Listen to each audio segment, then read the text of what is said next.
Frog, oh. Ayan, oh. Mag-apak-apak muna tayo. Bit-bitin na lang natin yung chinilas. Mag-apak-apak muna tayo. Ayan, oh. Ganda ng grass frog, oh. Hanggang doon, oh. Ayan, oh. Lawak ng grass frog. Ayan. Punta kami mamaya sa ano, sa pools. Sa Busay. Ayan, oh. Yan pa yung ginagawa nila, oh. Ayan. Cottage yan. Ayun pa, oh. Kasi 2 buwan pa lang ito. Nung March lang to tinayo yung ano na to. 4.2 hectare daw to. 4.2 hectare mula dun sa mga parang sa motor na yun doon. Yan, grahe. Yan, ganyan yung ginagawa na yan. Hanggang doon yan. More than 15 years na daw to. Nilang binili yung lote na to. Yung lupa na to.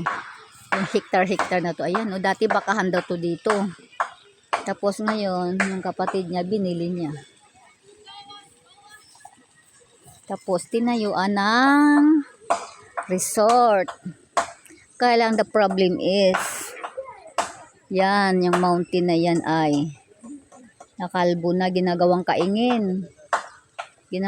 Paano na yung ating kalikasan? Ayan, yung Mother Earth natin. Ayan, nakakalbo na ating kagubatan dahil ayan, kinakaingin.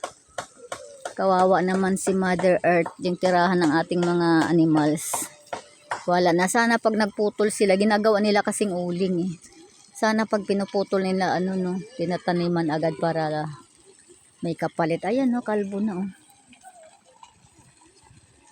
Ayan, nandun pa sa tuktok. Ayan yung nakita nyo yan, tuktok na yun, no. Yan, kalbo na sa tuktok, oh. Ginagawa nilang kaingin. Ayan, no. Yan. Kita nyo yan, kalbo na ang kabundukan. Pagdating ng panahon, baka hanggang tuktok na yun, eh. Ano na, kaingin na. Doon nga sa kabila doon. Yung tuktok doon, yung bahay doon na ano, nasa tuktok na ng bundok, yung tinitirhan namin. Pero ano, ibilin doon ng solar. Ayan, oh. Ayan. Diba? Kaya pagdating ng tag-ulan, kaya minsan nagkakaroon ng landslide dahilan din sa pumumutol ng mga nangangaingin kagaya nun. Tapos nagla-landslide kasi wala na yung puno na nag-hold ng mga tubig ng ulan. Pag bumaano na yung tubig, tuloy-tuloy yung ulan. Wala nang kapitan na ugat. Kaya tuloy-tuloy na yung bagsak ng lupa. Wala nang tibay. Yan. Paradise is coming soon.